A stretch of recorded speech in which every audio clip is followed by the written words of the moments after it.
The Road Freight Association says the burning of trucks at Van Reenen's Pass is a coordinated attack on the road freight sector.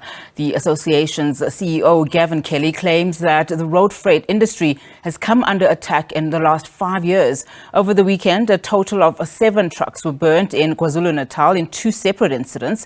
In one incident, 6 trucks were burnt on the N3 at Van Reenen's Pass. In the second unrelated incident, a truck was burnt on the N11 in the Ngogo area.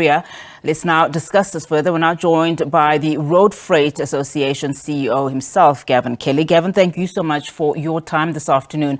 I mean, what are we to make of these attacks? I mean, with the latest one, just in Mpumalanga, 5 trucks, being set alight, and before that, the drivers were robbed.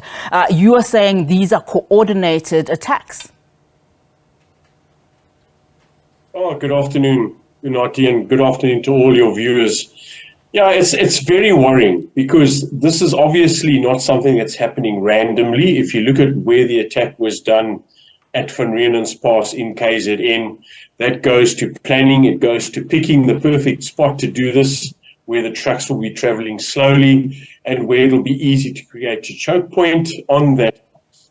From what we've heard from the drivers who were involved in these burnings, or in terms of their trucks being burnt, I'm not saying they were involved, was that there were things put across the roadway to blockade the road. They were then forced out of the trucks at the point of a gun and then told to get lost, and the trucks were burned. So this wasn't something about stealing trucks. It wasn't common criminality. We've heard the same things about, as you've now mentioned, in Mpumalanga.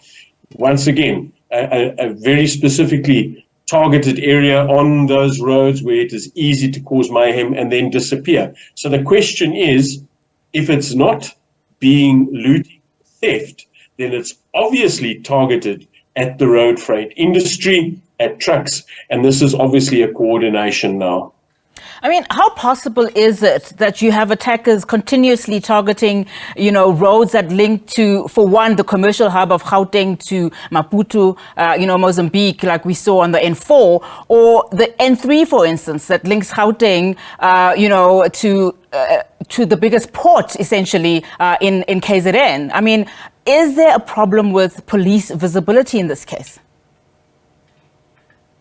Well, I think, first of all, Unati, the obvious thing is that there are plenty of trucks traveling on that route. If that is your target, if it's looking at hitting commercial vehicles, there are plenty of vehicles traveling on that route. On average, every day there are about 7,000 vehicles moving north and south of various sizes of freight vehicles on the N3 between Durban, eThekwini, the Port of Durban, and Gauteng, and then the various areas in between. Don't forget that a fair amount of the freight that moves on that road isn't necessarily just north and south from the Port of Durban up to Gauteng. A fair amount of regional distribution that happens. And the same would be true of the N4, moving from the hub of the economy, Gauteng, down through to Mbombela and obviously to the Port of Maputo and feeding that area of the country. So that would be the first reason why it makes sense, if one could call it sense, to hit those routes, enough vehicles. Secondly, there are vast stretches along those routes that obviously don't have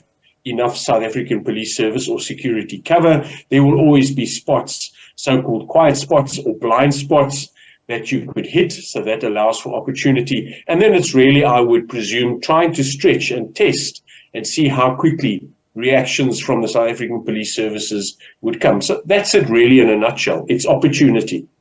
And I mean, just given your example, particularly in the first part of your answer, that's a reason enough for there to be visibility. I mean, we know that, of course, these kinds of, attacks cost a lot of money to the industry itself, but also do a lot of damage in terms of just from a mental perspective for the drivers themselves. What are authorities saying when you do engage with them? I mean, you mentioned earlier that this has been ongoing now for about 5 years.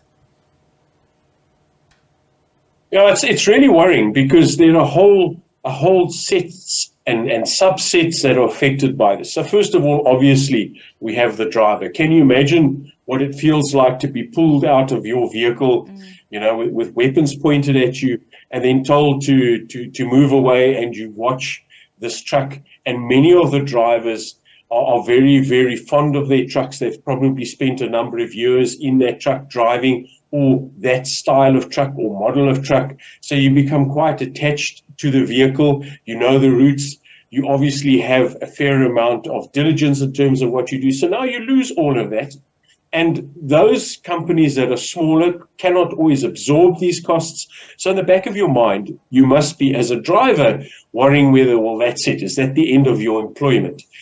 The psychological, the emotional type of distress that a driver would go through under those circumstances, I cannot begin to imagine. It must be terrible. And even if you have counseling afterwards, I can imagine that there will be many times that when a driver drives along that part of a route where something like this has happened to him or to her, there must be that feeling of cold shiver. So that's the first thing. The second thing is that obviously there's huge financial impact for the companies, not only in terms of the vehicles that they lose, in terms of the cargo. They could lose contracts.